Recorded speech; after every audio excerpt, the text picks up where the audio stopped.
Good evening, my dear students. Today I am taking the topic petroleum, right?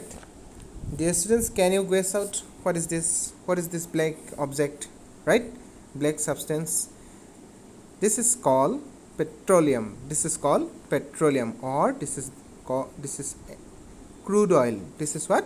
Crude oil. C-R-U-D-E. Crude oil, which is found inside the earth crust, right?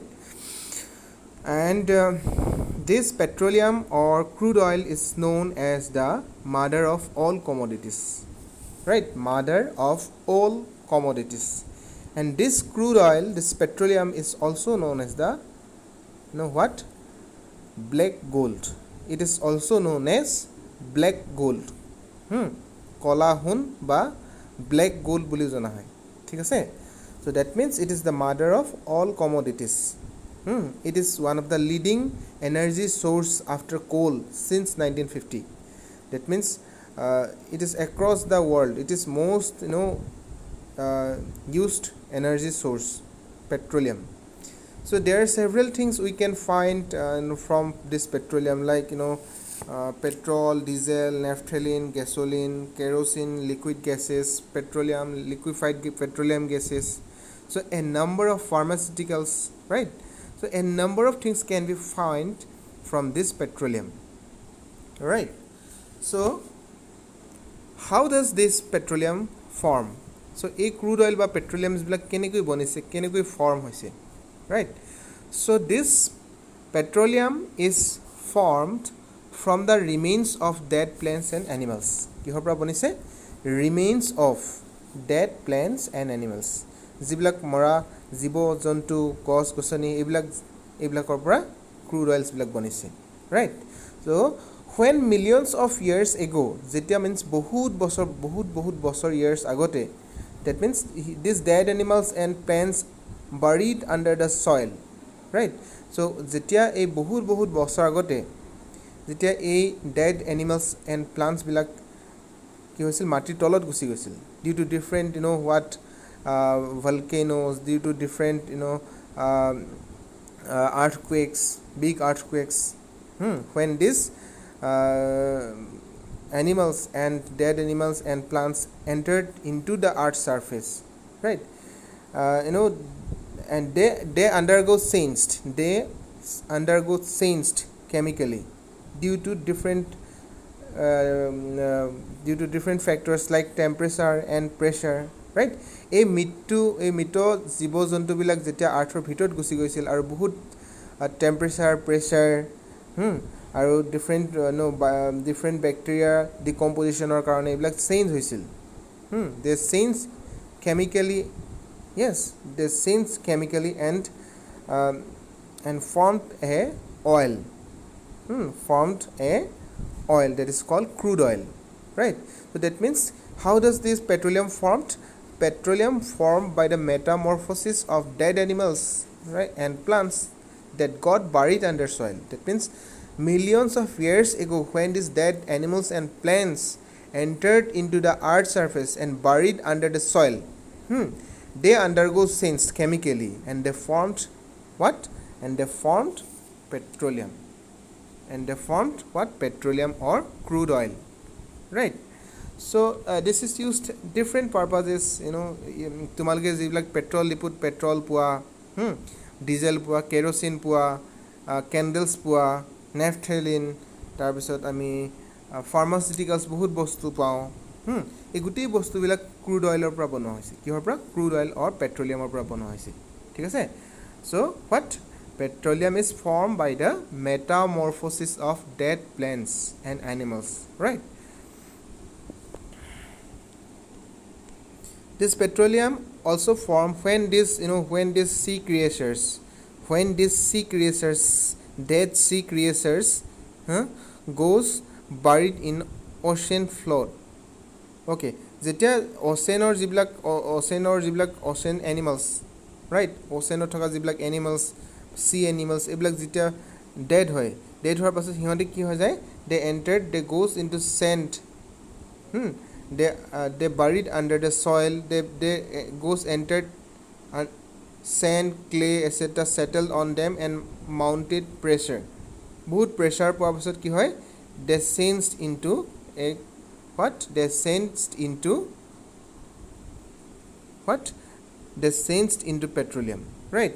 So when also these dead plants and these dead animals of sea creatures, these dead animals in sea or in the ocean, they buried in ocean floor. The sand, clay, etc. created pressure and descends into crude oil, right? So what this বহুত বছৰ আগতে millions of years আগত যেতিয়া এই মৃত্যু হোৱা animals বিলাক যেতিয়া মাটিৰ ভিতৰত সোমাই গৈছিল তেতিয়া সিহঁতে কি হৈছিল undergo changed chemically and they formed oil. Alright, that means when it is drilled from the ground, যেতিয়া আমি মাটিৰ পৰা ড্ৰিল কৰোঁ, মাটিৰ পৰা এনেকৈ কি হয় পাইপেদি আমি কি কৰি ড্ৰিল কৰি পেলাই বহুত তললৈকে খানি পেলাই কি কৰা হয় এইবিলাক লিকুইড ফৰ্মত থকা যিবিলাক ক্ৰুড অইল, এই ক্ৰুড অইলবিলাক কি কৰা হয় এক্সট্ৰেক্ট কৰা হয়, উলিয়াই অনা হয়, right? That means when it is drilled from the ground, this is petroleum petroleum well, oil well, right? Oil well. So it is drilling. This is the picture of drilling of oil. So when it is drilled from the ground in the liquid form, it is called crude oil. যেতিয়া এই পেট্ৰলিয়ামছ crude oil বিলাক আমি ভিতৰৰ পৰা কেনেকৈ উলিয়াওঁ এনেকৈ drill কৰা হয়. So this is called the drilling process by which this crude oil and petroleums are pulled out ওপৰলৈ ওলাই অনা হয়, টানি অনা হয়. Yes. So earthৰ ইনচাইডৰ ভিতৰত কি থাকে চোৱাচোন. This is the picture of layers of earth. This is impressive rock. So inside the earth crust, so crustor bhitorot bahut tumaloke jana there are several rocks are there. Inside the rocks you can find some natural gases also, right?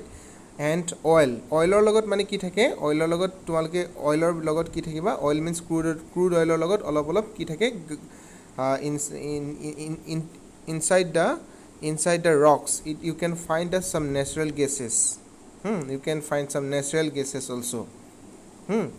There are some natural gases also inside the rocks, inside our earth. Means আমি য'ত oil পাওঁ, আমি যোনটো জেগাত আমি oil পাওঁ সেই জেগাটোত আমি নেচাৰেল গেছো পাব পাৰোঁ, ৰাইট? চ' মানে আমাৰ যিবিলাক আমাৰ ৰক্স থাকে মাটিৰ ভিতৰত, আৰ্থৰ ভিতৰত, সেই ৰক্সবিলাক কি থাকে, সেই ৰক্সবিলাকৰ ভিতৰত যিবিলাক গেপ থাকে, সেই গেপবিলাকৰ ভিতৰত নেচাৰেল গেছ ফৰ্ম হৈ থাকে, right? So what I have said that when millions of years ago, like 300 millions ago, 400 millions of years ago, when millions years ago, when these dead animals and plants entered into the soil, entered into the earth's surface, they buried under the soil and they undergo some chemical change, right? Due to some temperature, pressure and decomposition of certain bacteria, they decomposed completely and formed oil. This is millions of years ago. These are sand and sediments. So প্ৰথমতে এই dead animals বিলাক বহুত বছৰ মূৰত মৰি গ'ল আগত, তাৰপিছত তাৰ ওপৰত চেণ্ড এণ্ড ছেডিমেণ্টছ বিলাক তাৰ ওপৰত জমা হৈ গ'ল, তাৰপিছত এই সেইবিলাক কি হৈ গ'ল, they changed into oil and gas accumulations. That means they changed into crude oil or petroleum, right? So now today আজিৰ দিনত আমি যিবিলাক অইল দেখিছোঁ, যিবিলাক ক্ৰুড অইল আমি দেখিছোঁ, চ' এইবিলাক কি হয় বহু বছৰ আগতেই সৃষ্টি হোৱা. দে ফৰ্মড millions years ago. আজিৰ দিনত এইটো আৱিষ্কাৰ হোৱা মানে বহুত বছৰ পূৰ্বে এইটো মিন্স পেট্ৰলিয়াম আৱিষ্কাৰ হৈছে মাটিৰ তলত. Not just within 100 or 200 years, it is millions of years ago. That is why these are the natural resources, the limited natures. These are limited in nature. They are not unlimited, they are limited, right?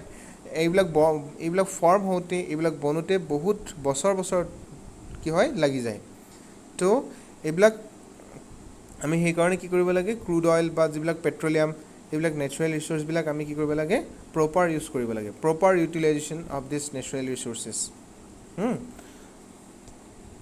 So first of all, when these crude oils are extracted, when these crude oils are drilled out from the soil, যেতিয়া বহুত মাটিৰ তলৰ ভিতৰলৈকে drill কৰি পেলাই এইবিলাক crude oil and crude অইলবিলাক পোৱা যায়, এই ক্ৰুড অইলবিলাক তাৰপিছত কেনেকৈ কি কৰা হয়, এই ক্ৰুড অইলবিলাকত বহুত বস্তু মিক্স হৈ থাকে, যেনেকৈ ইয়াত তোমালোকৰ পেট্ৰলিয়াম মিক্স হৈ থাকিব পাৰে, ইয়াত তোমালোকৰ নেফথেলিন মিক্স হৈ থাকিব পাৰে, গেছলিনছ you can find out here, you can find out liquid gases also, you can find out kerosene also.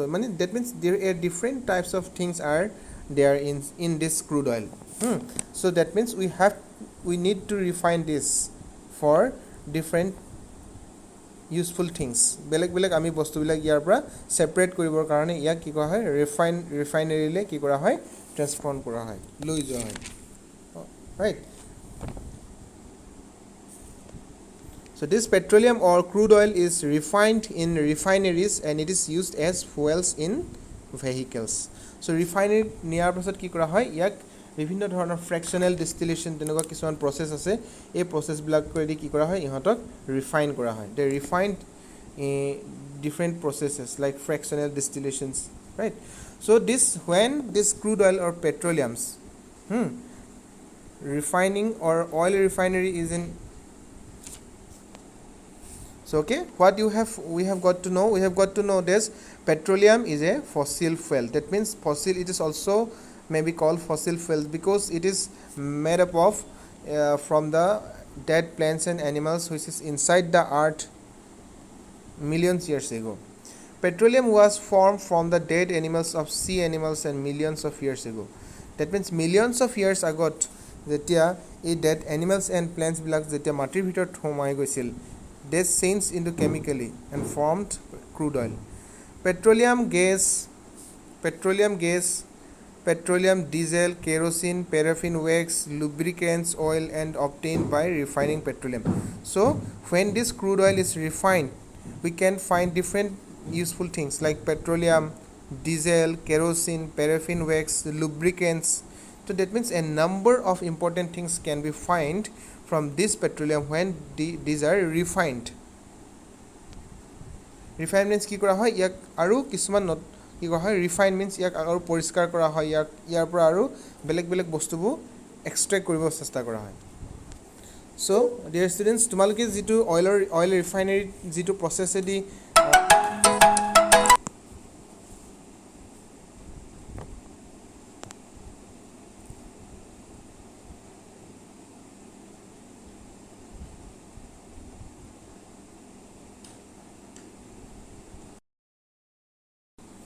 So dear students, this is the method used in petroleum refining in refineries, right?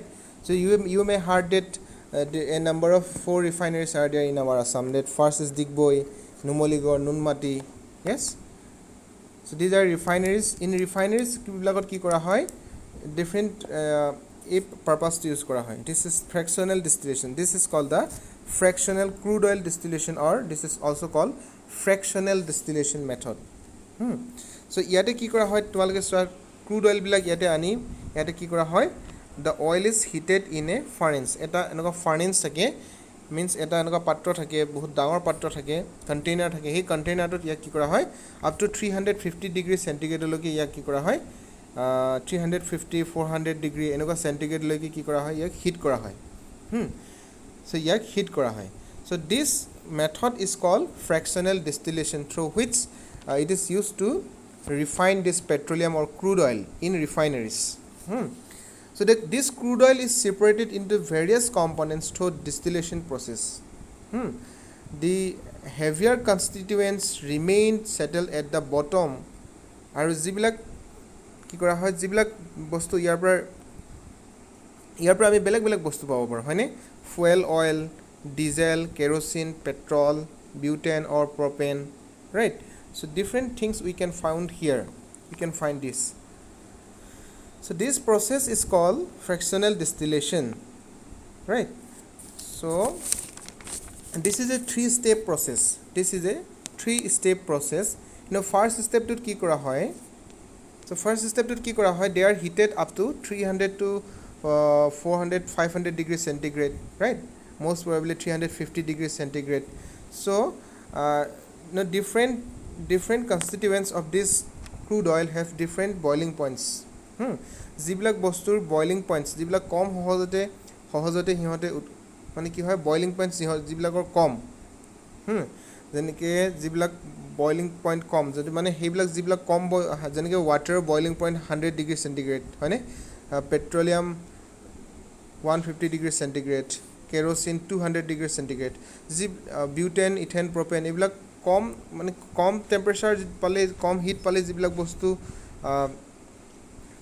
কি হয় vapour হৈ যায় সেইবিলাক দেখিছানে ওপৰলৈ সহজতে গুচি যায় 20 ডিগ্ৰী সেন্টিগ্ৰেড পোৱাৰ লগে লগে ক্ৰুড অইল বিলাক বিউটেন প্ৰপেন বিলাক তাৰ পৰা সেপাৰেট হৈ যাব আকৌ around 150 ডিগ্ৰী সেন্টিগ্ৰেড পোৱাৰ লগে লগে পেট্ৰল বিলাক ইয়াৰ পৰা সেপাৰেটিং হৈ যাব 200 ডিগ্ৰী সেন্টিগ্ৰেড পোৱাৰ লগে লগে এইবিলাক কেৰোচিনছ বিলাক সেপাৰেট হৈ যাব দেখিছানে এনেকৈ condensation process this is a condensation process দেখিছা এটা ভেপাৰছ বিলাক উৰি যায় আৰু ইথেন বিউটেন প্ৰপেন বিলাক ইফালে উৰি গৈছে this is petroleum at kerosene diesel fuel oil that means different temperature হিহঁতে কি হয় হিহঁতৰ ভেপাৰ হৈ যায় আৰু হিহঁতে আকৌ হিহঁতে লিকুইড ফৰ্ম কৰে দেখিছানে এইবিলাক লিকুইড ফৰ্ম কৰি ইফালে ওলাই যায় ঠিক আছে সো সেকেন্ড স্টেপটোত কি কৰা হয় যিবিলাক ষ্টিল টেম্পাৰেচাৰ দিয়াৰ ফলতো কি হৈ থাকে হেভি হৈ থাকে হেভি হৈ থাকে যিবিলাক crude oil still temperature around 300-400 temperature দিয়াৰ পাছতো কি হয় হেভি হৈ থাকে মিন্স হিহঁতে ভেপাৰ নহয় সেইবিলাক কি হয় converted into gasoline and diesel gasoline and diesel like 300 degree centigrade diesel হয় fuel হয় 370 degree centigrade that means this is the process of fractional distillation used in refineries to refine this petroleum. So what a number of things we can find from this petroleum or crude oil like petroleum petrol naphthalene gasoline liquefied gas kerosene jet fuel right so all these things are very important for human being so one of the most important thing liquefied petroleum gas LPG gas তোমালোকে যিবিলাক LPG gas means যিবিলাক তোমালোকৰ কুকিংত use কৰা হয় কুকিংত use কৰা হয় সেইবিলাক তোমালোকে কি কৰা হয় liquefied petroleum gas হয়নে liquefied petroleum gas or LPG gas which is used as cooking which is used as for the purpose of cooking তোমালোকে যিবিলাক গেছৰ সিলিন্ডাৰ যিবিলাক থাকে এইবিলাক কি কোৱা হয় LPG বা diesel petrol as fuel kerosene lubricating oil all these things are we can get from this after refining of this crude oil refine হোৱাৰ পাছত আমি পাব পাৰো বুজি পাইছানে around 350 ডিগ্ৰী টেম্পাৰেচাৰ দিয়াৰ লগে লগে যিবিলাক সহজতে বয়লিং পইণ্ট কম সহজতে হিহঁতে যিবিলাক হয় সেইবিলাক ওপৰত গুচি যায় পেট্ৰল দেখিছা তাৰপিছত আৰু টেম্পাৰেচাৰ দিয়াৰ ফলত বেলেগ সেপাৰেট হৈ যায় naphthalene kerosene diesel মানে ডিফাৰেণ্ট জেগাত হিহঁতে ফৰ্ম হয় পেট্ৰলটো বেলেগ naphthalene বেলেগ জেগাত হয় কেৰোচিনটো বেলেগ জেগাত ফৰ্ম হয় দেখিছানে কাৰণ হিহঁতৰ বয়লিং পইণ্ট টেম্পাৰেচাৰ বিলাক বেলেগ so what this petroleum or crude oil is a mixture of many substances বহুত বস্তু ইয়াতে মিক্স হৈ থাকে like what gases হয়নে gases liquefied petroleum gas petrol diesel kerosene lubricating oil so this what crude oil or petroleum is important to separate them right so this separation of crude oil is called petroleum refining so yake koa hoy petroleum refining boli koa hoy so ami jibur use koru garit petroleum nowadays so these petroleum or natural gases are very important as for fuel right so this is about petroleum so this petroleum is also used for dry cleaning means তোমালকে যিবিলাক machinery বস্তু বিলাক আছে সেই machinery বস্তু বিলাক সাফা কৰিবৰ কাৰণে তাত মামৰ ধৰাৰ ফলত মেকিং কেণ্ডেলছ বনাবৰ কাৰণে বা পলিচ বিভিন্ন লুব্ৰিকেণ্টছ আঠাবিলাক বিভিন্ন pharmaceutical বস্তু a number of things we can find from this petroleum right so তোমালোকে এইটোৱে মনত ৰাখিবা যে পেট্ৰলিয়ামটো কেনেকৈ ফৰ্ম হৈছিলে পেট্ৰলিয়ামৰ পৰা কি কি বস্তু বনোৱা যায় ঠিক আছে so thank you very much my dear students